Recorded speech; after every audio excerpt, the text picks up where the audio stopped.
Puji Tuhan, selamat malam Bapak Saudara semuanya. Salam, selamat berjumpa kembali malam hari ini dalam online Discipleship Revival Total Ministry. Puji Tuhan, malam hari ini kita bisa kembali berkumpul untuk kita kembali belajar firman Tuhan. Tema yang akan kita bahas pada kesempatan malam hari ini yaitu tentang sahabat, hamba, dan anak. Ya, nah, saudara, hubungan kita dengan Tuhan itu ada beberapa macam ya.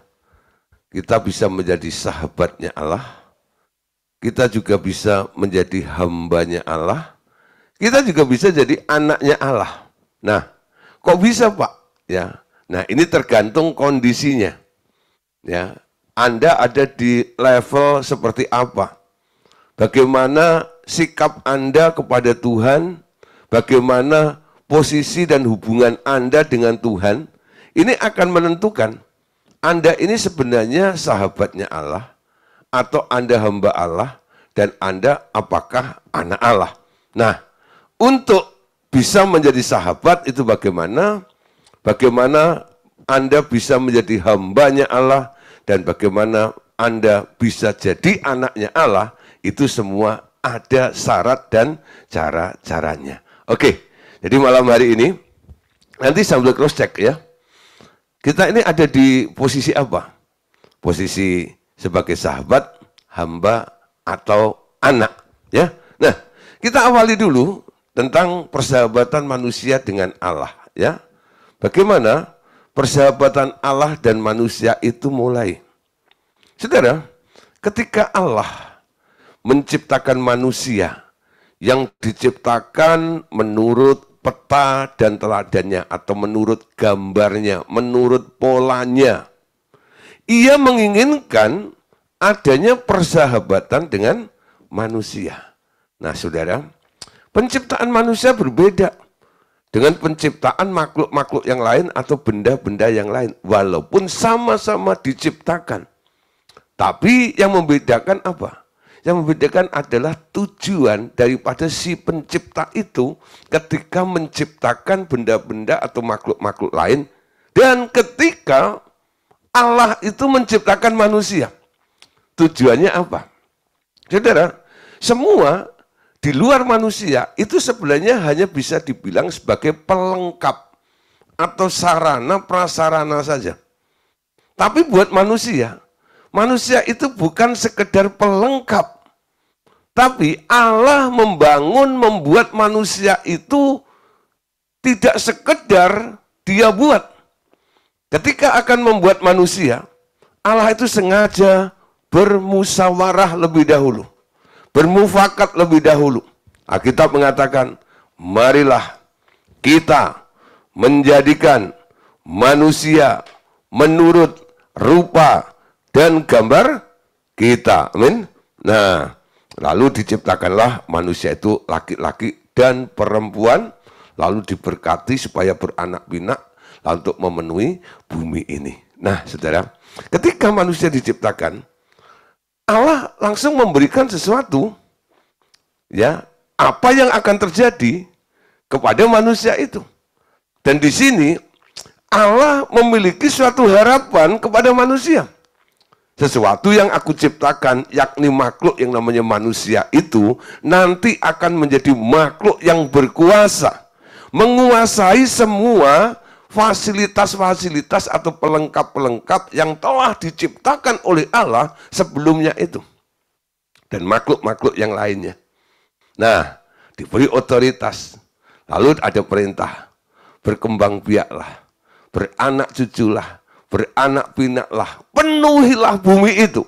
Karena Allah mau melihat ada makhluk-makhluk yang memenuhi bumi yang mirip dengan dia. Ya, nah, jadi manusia itu sebenarnya adalah sahabatnya Allah. Amin. Namun, saudara, apa yang terjadi? Saat setelah kejatuhan manusia, sesaat setelah kejatuhan manusia ke dalam dosa, kita masih membaca bahwa Allah turun ke dunia dan berjalan-jalan di Taman Firdaus pada suatu hari yang sejuk dan memanggil mereka seperti sahabat-sahabatnya. Ayo kita lihat ya ayatnya dalam Kejadian pasal 3 ayat yang ke-8. Perhatikan di sini. Kejadian 3 ayat 8. Ketika mereka mendengar bunyi langkah Tuhan Allah yang jalan dalam taman itu pada waktu hari sejuk, bersembunyilah manusia dan istrinya itu terhadap Tuhan Allah di antara pohon-pohonan dalam taman. Ya, nah kalau Anda lihat gambar ini bagus ya. Gambar ini kelihatannya Adam lagi main petak umpet. Ya, ketika mendengar bunyi langkah Tuhan Allah berjalan-jalan dalam taman itu pada waktu hari sejuk, bersembunyilah manusia itu dan istrinya terhadap Tuhan Allah di antara pohon-pohonan di dalam taman itu. Nah, saudara, Anda lihat, walaupun manusianya telah jatuh, tapi sebagai sahabat, dia nggak langsung meninggalkan saja. Dia berupaya untuk menolong sahabatnya itu, betul? Kadang-kadang kita ya bisa membedakan antara teman dan sahabat. Apa bedanya? Teman ya, itu akan ngumpul kalau Anda lagi happy-happy, lagi seneng, lagi hoki dan sebagainya.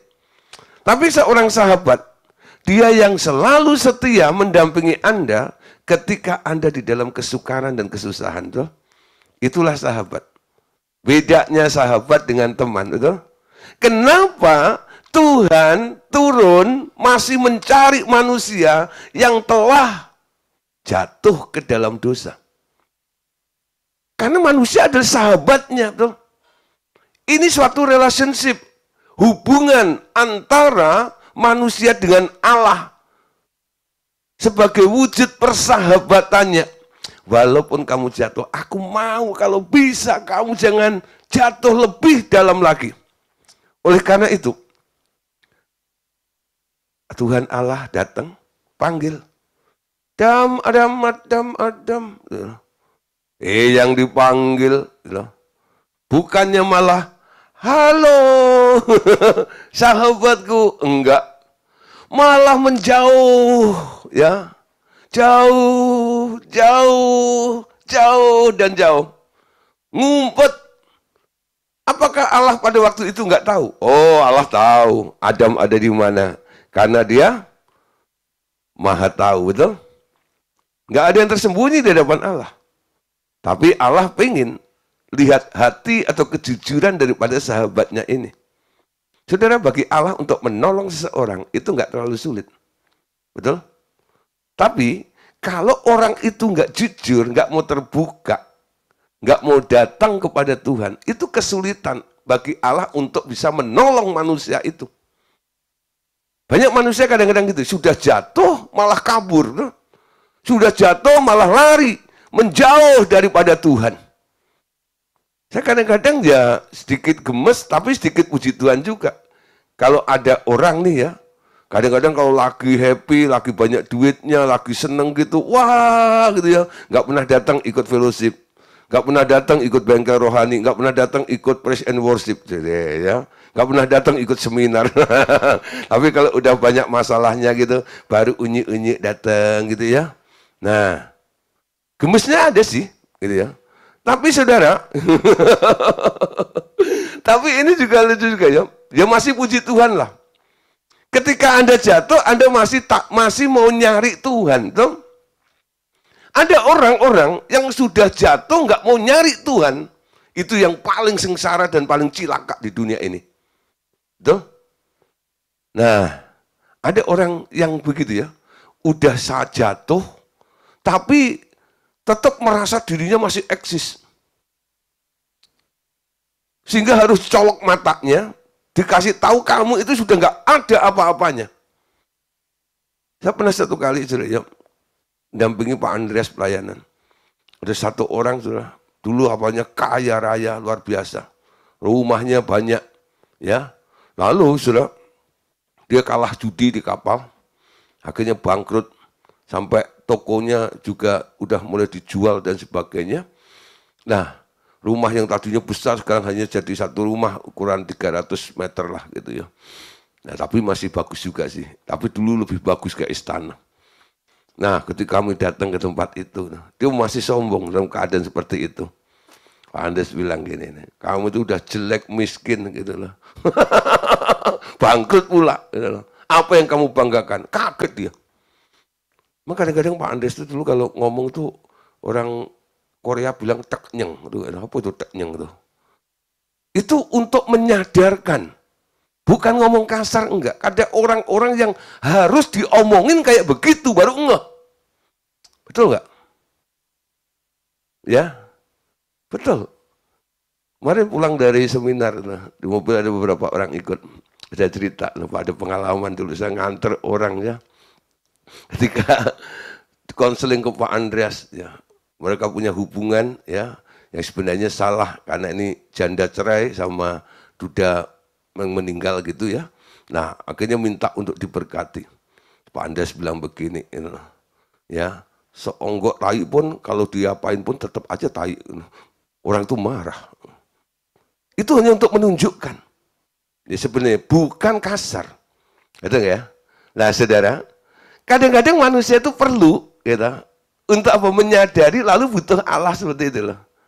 Bukan Allah yang meninggalkan manusia, betul? Tapi manusia itulah yang sering meninggalkan Allah. Ini contohnya Adam. Sudah salah, Tuhan panggil, malah ajak main petak umpet. Sampai Allah akhirnya tanya, Adam, Adam, di manakah engkau? Semakin dipanggil, semakin lari, semakin menjauh. Amin. Karena dia menjauh, disconnection. Hubungannya putus. Awalnya Adam dan Allah itu adalah sahabat. Persahabatan di sini putus. Yang memutuskan siapa? Bukan Allah, tapi manusia. Tapi Allah yang pengen bersahabat dengan manusia itu terus mencoba untuk masuk ke dalam manusia itu. Akhirnya saudara, ya, selanjutnya kita bisa membaca tentang keinginan Allah bersahabat itu. Kita membaca tentang persahabatan Allah dengan Henok, persahabatan Allah dengan Nuh, persahabatan Allah dengan Abraham, persahabatan Allah dengan Musa. Selain itu Allah juga bergaul dengan orang-orang yang berkenan di hatinya, seperti Daud. Allah membentuk manusia untuk menjadi sahabat-sahabatnya. Baca ayatnya, Kejadian 5, ayat 22 sampai 24. Henok hidup bergaul dengan Allah selama 300 tahun lagi. Setelah ia memperanakkan Metusalah dan memperanakkan anak-anak lelaki dan perempuan, jadi Henok mencapai umur 365 tahun.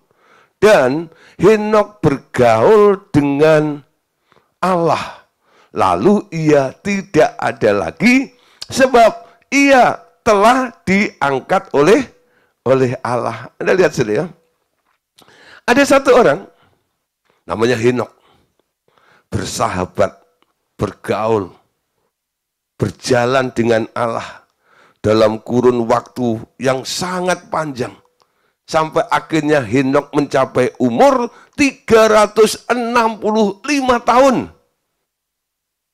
Dan Henok dikatakan hidup bergaul dengan Allah. Apa yang terjadi, saudara? Henok diangkat oleh Allah.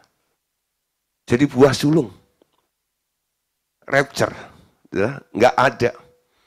Pergaulan dengan Allah akan membuat manusia itu bisa berubah. Siapa sahabatmu itu penting. Kalau Anda bersahabat dengan orang fasik, Anda akan jadi fasik. Kalau Anda bersahabat dengan orang benar, Anda akan jadi benar. Betul? Coba Anda bersahabat dengan seorang dokter gitu ya. Lama-lama Anda akan ngerti jenis obat ini, ya, itu dan sebagainya. Pasien ini, itu dan penyakit ini dan sebagainya. Kenapa? Sahabatmu seorang dokter. Anda bersahabat dengan seorang insinyur, beda lagi nanti. Anda bersahabat dengan orang jahat, Anda akan jadi jahat. Anda bersahabat dengan orang baik, jadi baik. Anda bersahabat dengan Allah, Anda jadi kayak Allah. Amin. serupa dengan Allah sehingga dunia tidak bisa menerima Anda, dan akhirnya Anda harus dievakuasi. Seperti Henok ini. Dia diangkat oleh Allah hidup-hidup. Kejadian 6 ayat yang ke-9. Contoh yang lain. Inilah riwayat Nuh. Nuh adalah seorang yang benar dan tidak bercela di antara orang-orang sezamannya. Dan Nuh itu hidup bergaul dengan Allah. Nuh dikatakan orang yang bergaul dengan Allah. Punya relationship, punya hubungan dengan Allah. Dia adalah sahabatnya Allah.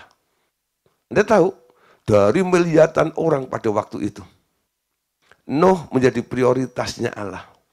Mata Allah tertuju kepada Nuh, betul?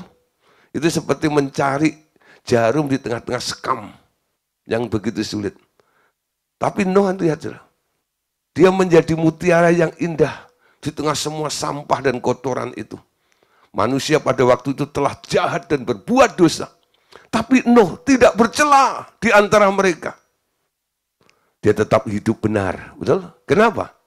Karena dia punya sahabat. Bersahabat dengan Allah. Dampaknya apa? Dia nggak terkontaminasi dengan dunia ini. Dunia nggak bisa mempengaruhi. Setiap hari dia terbuka hatinya untuk Allah. Setiap hari dia terbuka pikirannya untuk Allah. Setiap hari dia terbuka jiwanya untuk Allah. Sehingga Allah isi penuh pikiran Nuh. Isi penuh hatinya Nuh. Isi penuh jiwanya Nuh. Betul? Dengan apa? Dengan semua apa yang ada di dalam Allah. Betul? Nah, orang-orang seperti ini, saudara, akan mengalami sesuatu yang luar biasa. Kenapa? Nuh adalah sahabatnya Allah. Contoh yang lain, Musa. Ya. Nah, Abraham, saudara, dengan jalan demikian genaplah, Yakobus 2:23, dengan jalan demikian genaplah Nas yang mengatakan, lalu percayalah Abraham kepada Allah, maka Allah memperhitungkan hal itu kepadanya sebagai kebenaran. Karena itu Abraham disebut apa? Sebagai sahabat Allah. Abraham disebut sebagai sahabat Allah. Kenapa? Dia mengasihi. Dia taat. Dia menurut sama Allah. Amin. Dia tidak memperhitungkan dirinya. Pokoknya apa yang Tuhan mau, yang Allah mau, dilakukan itu. Ketika disuruh mempersembahkan anaknya, dia persembahkan anaknya dengan segera. Dan Allah melihat hatinya Abraham seperti itu. Allah nggak tahan lagi. Dia perhitungkan hal itu kepadanya sebagai kebenaran. Dan karena itu, Abraham disebut sebagai sahabatnya Allah. Amin. Keluaran, pasal 33, ayat 11. Dan Tuhan berbicara kepada Musa dengan berhadapan muka seperti seorang berbicara kepada temannya, ya, temannya atau sahabatnya. Kemudian kembalilah ia ke perkemahan, tetapi abdinya Yosua bin Nun, ya, seorang yang masih muda, tidaklah meninggalkan kemah itu. Ya, Musa, saudara, bisa bertemu muka dengan muka, berbicara. Anda tahu, ketika terjadi pertengkaran antara Musa dengan kakaknya, yaitu Miriam dan Harun, Allah turun di tengah-tengah mereka. Tuhan Allah marah kepada Harun dan Miriam. Kamu berani-beraninya mengatai Musa seperti itu. Kamu bilang apa tadi? Emang kamu tok yang nabi? Aku juga nabi, tahu. Tapi Musa beda.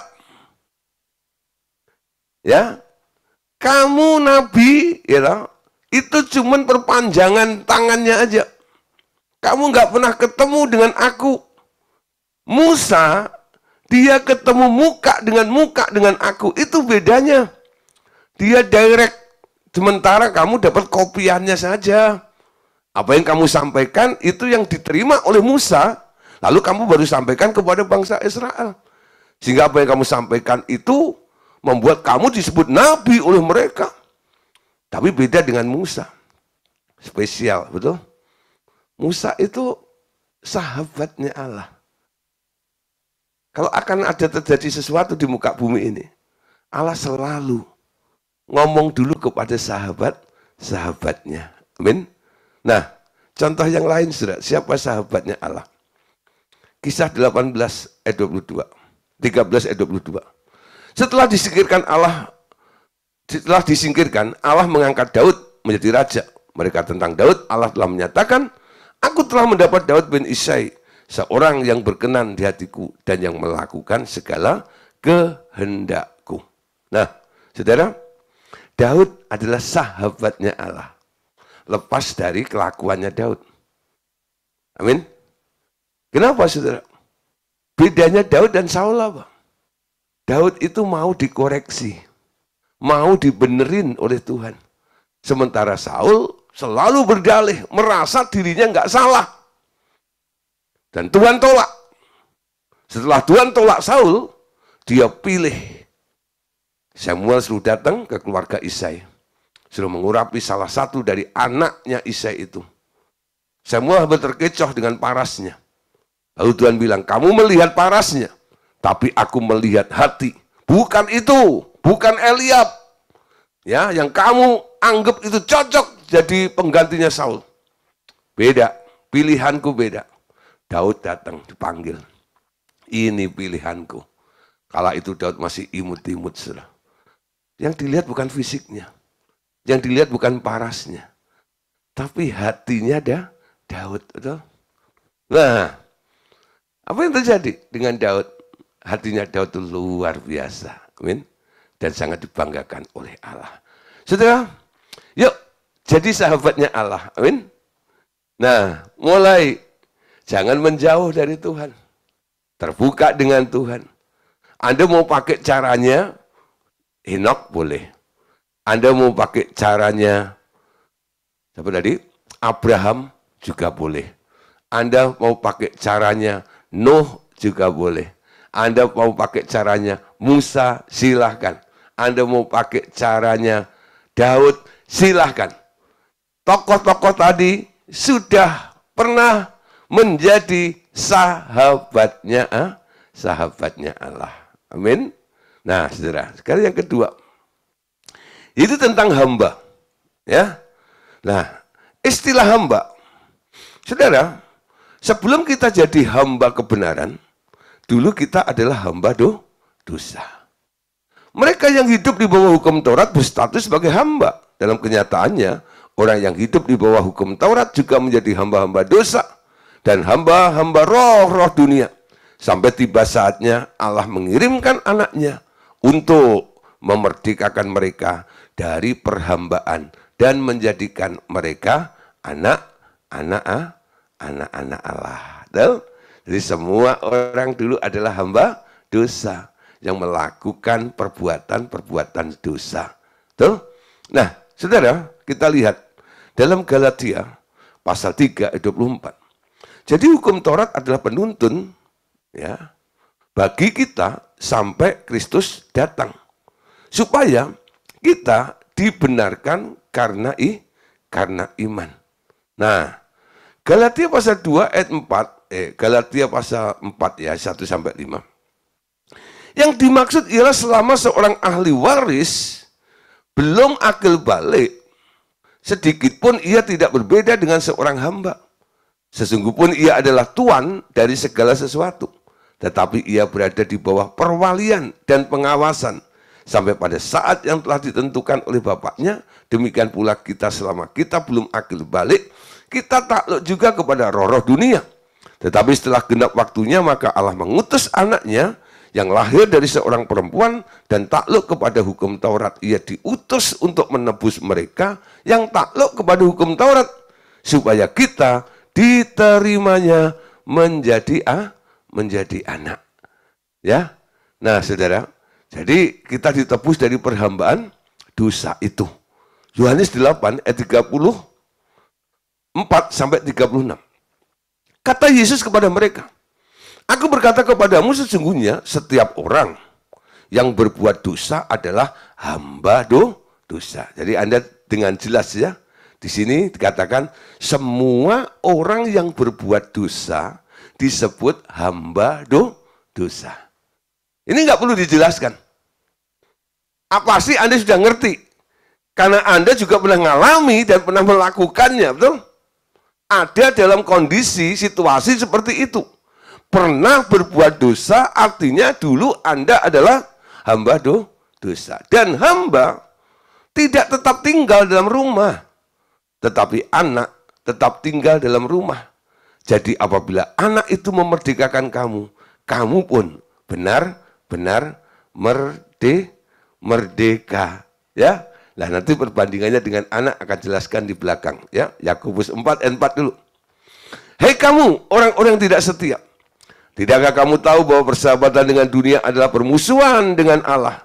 Jadi, ya, barang siapa hendak menjadi sahabat dunia, ia menjadikan dirinya musuhnya Allah. Amin. Nah, saudara. Jadi semua orang awalnya adalah hamba dosa. Tapi oleh karena Allah mau bergaul dengan manusia, makanya sekarang, saudara, ada status baru yang akan diberikan oleh Allah kepada kita. Ya, nah, status sahabat. Status kita sebagai hamba telah dibebaskan oleh Tuhan Yesus. Dan sekarang kita diangkat menjadi sahabatnya Yesus. Tadi saya ajak nyanyi, ya, Yesus sahabatku. Lagu dikarang sama Robert Lea. Kaulah, ya, Yesus sahabatku. Nah, perbedaannya apa? Antara sahabat dengan hamba. Perbedaan antara seorang hamba dan seorang sahabat terletak dalam hal kehormatan untuk boleh mengerti rencana dan kehendak Tuhan. Tuhan Yesus berkenan memberitahukan semua hal yang ia ketahui dari Bapaknya kepada kita sahabatnya. Amin. Nah, jadi kalau seorang hamba, dia nggak akan dapat bocoran tentang plan Bapak yang ada di dalam Yesus itu. Seorang hamba itu taunya cuma kerja gitu ya. Nah, kalau udah kerja begitu, wah merasa berjasa gitu. Lalu mulai nunggu apa? Nunggu upahnya mana? Upahku besar di surga.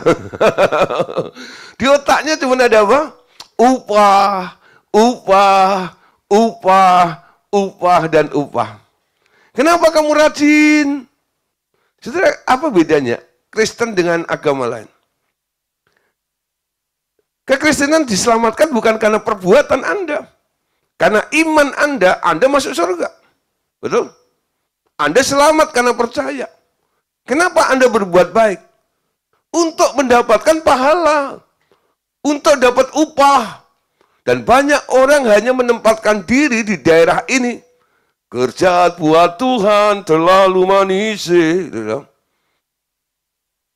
Rajin. Pelayanan rajin. Penginjilan rajin. Khotbah rajin. Tapi posisinya tetap sebagai hamba Allah saja.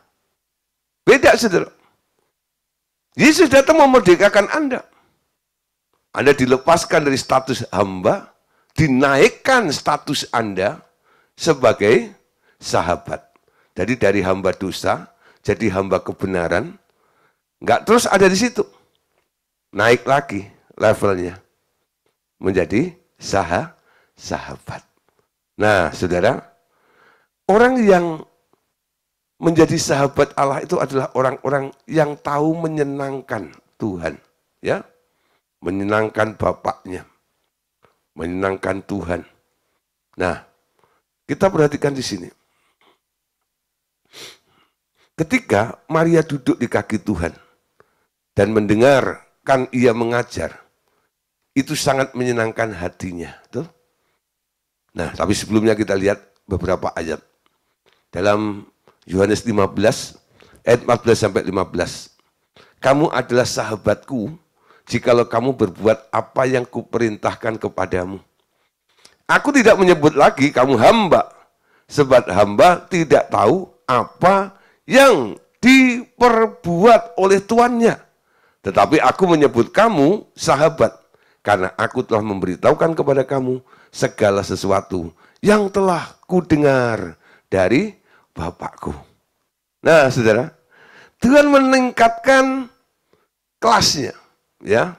Dari kelas hamba, Tuhan bilang, sekarang aku nggak nyebut kamu lagi sebagai hamba ya. Tapi kamu adalah sahabatku. Kenapa? Karena seorang sahabat, ya, kalau kamu sahabatku, aku akan memberitahukan kepadamu segala sesuatu yang telah kudengar dari Bapakku. Jadi Tuhan Yesus mau menyatakan rahasia-rahasia yang ada di dalam hatinya, bukan kepada hamba-hambanya, tapi kepada para sahabat-sahabatnya. Anda tahu saudara, ketika Tuhan mau membinasakan Sodom dan Gomora, dia kasih tahu sama Abraham, Abraham, aku mau basmi itu Sodom Gomora. Aku mau bumi hanguskan itu Sodom Gomora. Bukan hanya karena keponakannya Abraham ada di sana. Bukan itu toh. Kenapa Allah harus memberikan pemberitahuan ini kepada Abraham? Karena hubungan mereka bukan sekedar hamba. Abraham adalah sahabatnya Allah. Dan Allah akan memberitahukan rahasia-rahasianya kepada para sahabat-sahabatnya. Kalau Anda jadi sahabatnya Allah, wow saudara, orang lain belum tahu, Anda tahu duluan. Kamu kok tahu duluan sih? Nah, kenapa? Karena hubunganmu dengan Tuhan bukan sekedar hamba, tapi jadi seorang sahabat. Nah, Matius 9 ayat 15.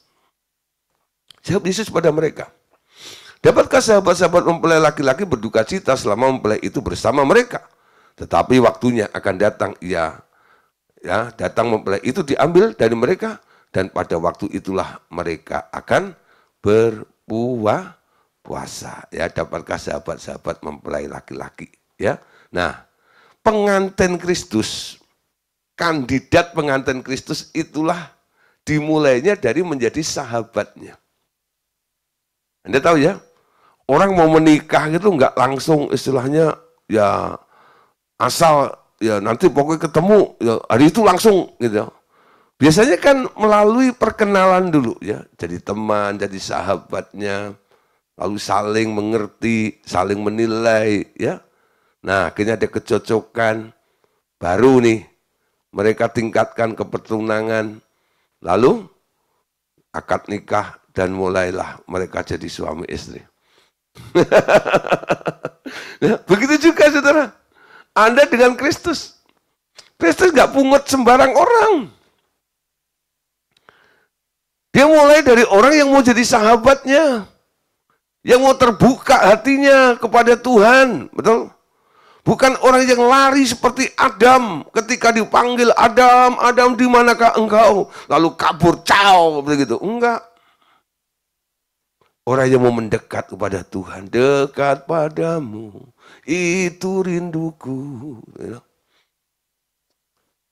Mau terus bergaul dengan Tuhan. Henok bergaul dengan Tuhan. Nuh bergaul dengan Tuhan. Abraham bergaul dengan Tuhan. Daud bergaul dengan Tuhan. Musa bertemu muka dengan muka. Kalau ketemu dengan Tuhan sampai 40 hari, 40 malam di Gunung Sinai. Nggak irit waktu. Betul? Nah, calon mempelai disebut sahabatnya. Amin. Nah, Lukas pasal 12 ayat yang keempat. Aku berkata kepadamu, hai sahabat-sahabatku. Nah, ini firman untuk para sahabatnya, Ben. Janganlah kamu takut terhadap mereka yang dapat membunuh tubuh dan kemudian tidak dapat berbuat apa-apa lagi. Tuhan akan membuat protection yang luar biasa kepada para sahabat-sahabatnya. Sikap seperti apa sih yang bisa kita lihat dari seorang sahabat? Lukas pasal 10, ayat 41 sampai 42. Nah, ini cerita sangat bagus sekali. Tetapi Tuhan menjawab, Marta, Marta, engkau khawatir dan menyusahkan diri dengan banyak perkara. Tetapi hanya satu saja yang perlu. Maria telah memilih bagian yang terbaik, yang tidak akan diambil daripadanya, ya, yang tidak akan diambil daripadanya. Maria telah memilih bagian yang terbaik. Anda tahu ceritanya?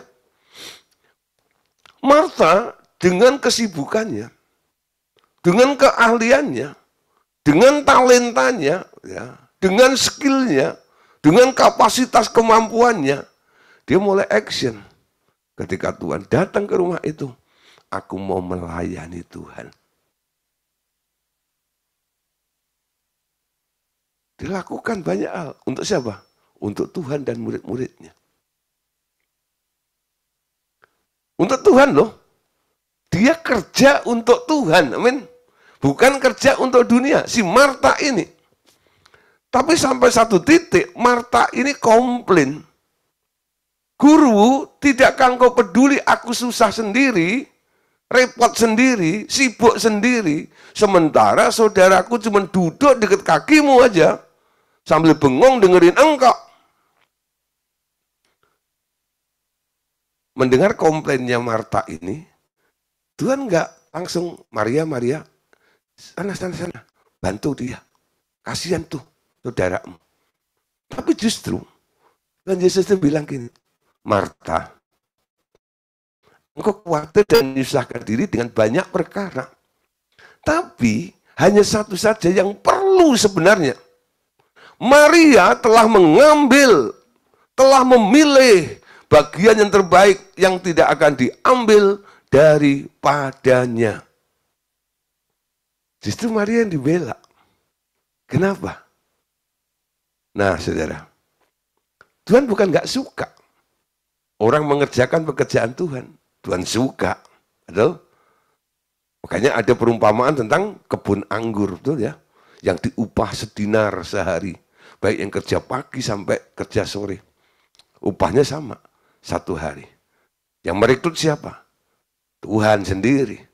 Dia cari itu, para pekerja-pekerja di kebun anggur itu. Tapi saudara, Anda perhatikan di sini. Ada sesuatu yang spesial. Lebih daripada seorang pekerja. Yaitu seorang sahabat yang mau ngerti hatinya Tuhan. Apakah Maria itu tipe pemalas? Bukan. Dia tidak mau mendahului kehendak Tuhan. Dia mau dapat sesuatu, ya, berita dari Tuhan. Tuhan tuh maunya apa sih?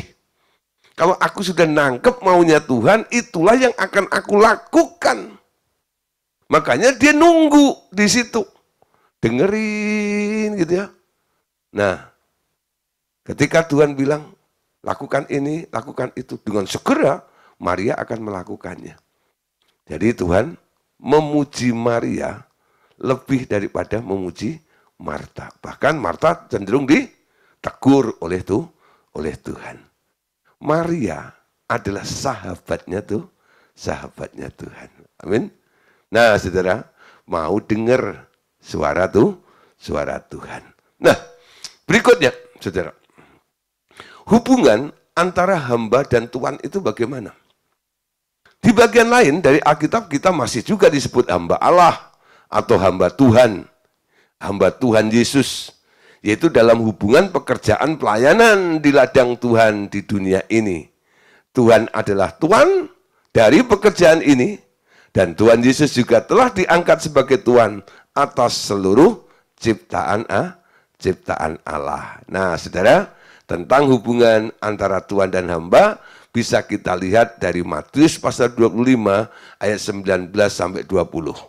Anda bisa baca nanti satu perikop semuanya, tapi saya hanya kutip dua ayat ini. Lama sesudah itu pulanglah Tuhan, hamba-hamba itu lalu mengadakan perhitungan dengan mereka. Hamba yang menerima 5 talenta, itu datang dan ia membawa laba 5 talenta, katanya. Tuhan, 5 talenta Tuhan percayakan kepadaku, lihatlah. Ya, aku telah beroleh laba 5 talenta. Anda tahu saudara, hubunganmu dengan Tuhan. Kadang-kadang kita banyak minta ini, minta itu kepada Tuhan. Tuh ya. Salah satunya kita minta karunia-karunia untuk dilengkapi. Urapilah kami, penuhi kami Tuhan dengan kuasa-Mu. Ya. Beri kami Tuhan karunia-karuniamu. Kalau Anda sudah diberi oleh Tuhan, nah ada perhitungannya. Orang kan paling suka nih, habis Paskah, ya, nanti setelah 40 hari, hari kenaikan Tuhan Yesus, lalu ada 10 hari doa pencurahan Roh Kudus. Wah, orang senang gitu ya. Mau dapat Tuhan, kasih dong. Kalau sudah dikasih, Anda terima apa yang diberikan oleh Allah itu kayak modal. Ada yang dikasih 5 talenta, ada yang dikasih 2 talenta, ada yang dikasih 1 talenta. Dan ada perhitungan Tuhan antara Tuhan dan hambanya itu. Apa yang diinginkan oleh tuannya? Ketika Tuhan itu nanti datang, Tuhan itu harus mendapatkan labanya, harus ada untungnya, harus ada multiplikasinya. Kemarin di seminar saya bilang, ya saya kutip dari Kisah Rasul 1:8, kamu akan menerima kuasa kalau Roh Kudus turun ke atas kamu. Dan kamu akan menjadi saksiku. Jadi konsekuensi menerima kuasa harus bisa menjadi saksi. Memenangkan jiwa. Terjadi sebuah multiplikasi. Betul? Bukan digunakan untuk wow keren dirinya sendiri. Untuk keuntungan surga. Nama Tuhan ditinggikan, nama Tuhan dimuliakan. Jika Tuhan ditinggikan, Tuhan akan menarik banyak orang. Dan banyak yang dipertobatkan. Amin. Nah, sekarang Lukas 16, ayat yang ketiga. Seorang hamba tidak dapat mengabdi kepada 2 tuan. Karena jika demikian, ia akan membenci seorang dan mengasihi yang lain. Atau ia akan setia kepada yang seorang dan tidak mengindahkan yang lain. Kamu tidak dapat mengabdi kepada Allah dan kepada Mammon. Amin. Nah, saudara, hubungan tuan dan hamba. Anda nggak boleh mengabdi kepada 2 tuan. Pilih. Nggak boleh mengabdi kepada Tuhan atau Mammon. Pilih salah satu. Nah, saudara, jadikan Tuhan di hatimu, Mammon di bawah kakimu, betul? Ya, Mammon di bawah kakimu, Tuhan ada di hatimu. Kolose pasal 3 ayat 24. Kamu tahu bahwa dari Tuhanlah kamu akan menerima bagian yang ditentukannya bagimu sebagai upah. Kristus adalah Tuhan dan kamu adalah hamba-hambanya. Ya, nah kalau Anda taat, Anda setia, Anda punya rewardnya, Anda akan dapat upahnya, amin. Nah, dapat upahnya dari siapa? Dari Tuhan Anda. Kisah 2:36. Jadi seluruh kaum Israel harus tahu dengan pasti bahwa Allah telah membuat Yesus yang kamu salibkan itu menjadi Tuhan dan Kristus. Jadi Tuhan kita, Tuan kita, bos kita adalah Yesus. Nah, Anda adalah hamba-hambanya Kristus. Amin. Kisah 10:36. Itulah firman yang ia suruh sampaikan kepada orang-orang Israel. Yaitu firman yang memberitakan damai sejahtera oleh Yesus Kristus yang adalah Tuhan dari semua orang. Jadi Lord, jadi tuannya. Kita adalah hamba-hambanya. Amin. Nah, saudara, bagian yang terakhir. Tadi tentang sahabat sudah. Ya, awalnya hamba dosa, sahabat menjadi hamba, ya, hambanya Tuhan yang akan mendapat upah nanti. Nah, bagian terakhir adalah tentang anak Allah. Hubungan kita dengan Allah Bapa adalah hubungan antara Bapa dan anak. Setelah kita menerima Yesus Kristus dan Roh Kudus yang menjadikan kita anak dan ahli waris. Perhatikan, ya, salah satu definisi dari anak Allah yang terdapat dalam Yohanes 1 ayat 13. Ialah orang-orang yang dilahirkan bukan dari darah atau dari keinginan jasmani atau keinginan seorang laki-laki. Ini garis bawahi nanti ya. Tetapi dari keinginan Allah. Kenapa? Darah, keinginan jasmani, keinginan laki-laki berbicara tentang nyawa yang kedagingan. Sekali lagi ya, darah, keinginan jasmani, keinginan laki-laki berbicara tentang nyawa yang kedagingan, yang bertentangan dengan keinginan Allah. Anak Allah yang telah dilahirkan baru dibebaskan dari nyawa yang bersifat kedagingan melalui pekerjaan Roh Kudus. Amin. Nah, coba Anda lihat ayatnya. Yohanes 1, 12, 13. Tetapi semua orang yang menerimanya diberinya kuasa supaya menjadi anak-anak Allah, yaitu mereka yang percaya dalam namanya. Ayat 13. Orang-orang yang dilahirkan bukan dari darah atau dari keinginan jasmani, bukan pula oleh keinginan seorang laki-laki, melainkan dari Allah. Betul? Di sini ada kata keinginan. Bicara keinginan, kita bicara tentang hakikatnya nyawa. Nah, jadi bukan keinginanmu, bukan keinginannya orang, bukan keinginannya manusia, bukan keinginannya daging. Ya, materi dasar dari seseorang bisa menjadi anak Allah itu karena apa? Karena keinginan Allah. Sehingga ayat 12 itu sangat mudah. Siapa saja yang mau percaya kepada dia, percaya itu artinya apa? Bukan hanya ya ngaku-ngaku tok gitu, enggak. Konsekuensi daripada percaya itu Anda harus taat. Anda harus setia. Ya. Taat, setia.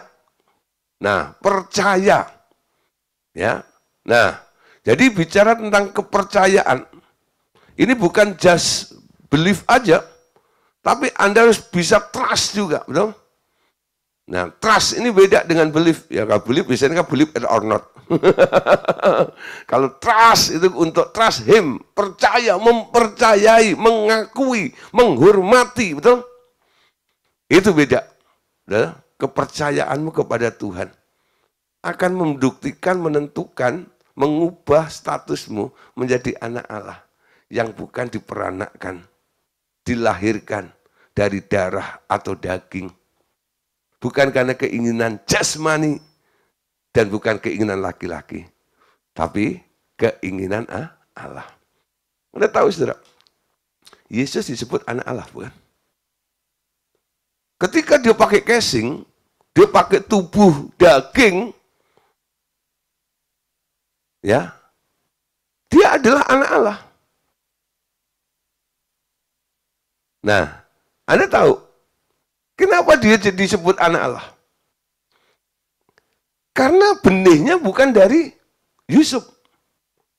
Benihnya dari Allah. Betul? Asalnya. Bukan keinginan daripada Yusuf.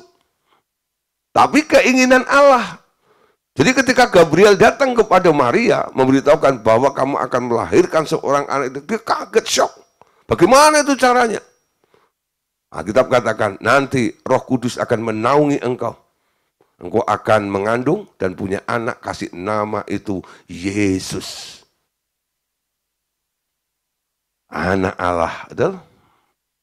Ketika umur 30 tahun di Sungai Yordan, bapaknya dia muncul. Inilah anakku yang kukasihi, kepadanya aku berkenan. Karena selama 40 tahun, orang melihat Yesus, orang Nazaret, anaknya Yusuf, betul? Nah, ketika mau memulai ministry atau pelayanannya, bapaknya kasih tahu, iki anakku, ini anakku, inilah anakku yang kukasihi, kepadanya aku berkenan. Jadi dia membantah, mengklarifikasi semua pernyataan selama ini bahwa Yesus orang Nazaret, betul ya, anaknya Yusuf, betul. Itu yang sering terlontar, bukan? Bukankah dia anaknya Yosef, betul? Kata Yosef itu muncul. Yesus bukan anaknya Yosef. Yesus anak Allah, betul? Dia pinjam rahimnya Maria. Bukan keinginan daging, bukan keinginan darah, daging, tapi bukan keinginan jasmani, bukan keinginan laki-laki, tapi atas kehendak Allah. Amin. Nah, Roma 8 ayat 15 dan 16. Roma 8 ayat 15 sampai 16. Sebab kamu tidak menerima roh perbudakan yang membuat kamu menjadi takut lagi. Tetapi kamu telah menerima roh yang menjadikan kamu anak Allah. Oleh roh itu kita berseru, ya Bapa, ya Aba, ya Bapa. Roh itu bersaksi bersama-sama dengan roh kita bahwa kita adalah anak Allah. Amin. Saudara, Tuhan memerdekakan kita. Sekarang dia mengakui kita, bahkan meneguhkan. Sehingga kita bisa memanggil yang di atas itu sebagai Aba, ya Bapa. Ya, Aba, ya Bapa. Nah, saudara, ini hal yang luar biasa, ya, yang terjadi seperti ini. Dan itu harus bisa, ya. Jadi Roma 8, 15, 16 ini bisa terjadi dalam kehidupan kita. Kamu tidak menerima roh perbudakan yang membuat kamu menjadi takut lagi, tapi kamu telah menerima roh yang menjadikan kamu anak Allah. Oleh roh itu kita berseru, ya Aba, ya Bapa. Roh itu bersaksi bersama-sama dengan roh kita bahwa kita adalah anak Allah. Amin. Yesus mengajarkan dalam doa, kalau kamu berdoa, panggil di sana Bapak kami yang ada di surga. Anda boleh pakai bahasa Jawa juga. Ya, di daerah-daerah Jawa itu kalau ya orang berdoa kadang Romo ingkang wonten kratoning swarga. Ya, orang Betawi juga bilang babe gue yang ada di surga. Enggak apa-apa. Orang Inggris bilang Father in heaven, ya. Bapak kami yang ada di surga. Nah, sebutan apapun saja, menyebut dia bapakmu. Coba saudara, kalau Anda ketemu orang dewasa, lalu Anda panggil, Bapak, gitu ya. Bapakku. Orang itu mungkin nggak bisa terima. Emang lu siapa? Kadang-kadang mungkin ya, Allah nggak ngomong gitu. Tapi mungkin ketika Anda mau menyebut dia Bapak, Anda kadang-kadang ragu, betul? Tapi ayat tadi mengatakan, ya, oleh roh itu kita berseru, ya Aba, ya Bapa. Roh bersaksi bersama-sama dengan roh kita bahwa kita adalah anak Allah. Amin. Ada yang meneguhkannya. Roh itu bilang, kamu itu anaknya Allah. Keren? Amin. Nah, Matius 5 ayat 9. Kalau Anda anak Allah, apa yang harus kamu lakukan? Berbahagialah orang yang membawa damai, karena mereka akan disebut sebagai anak Allah. Anda baru bisa disebut sebagai anak Allah kalau hidupmu membawa damai.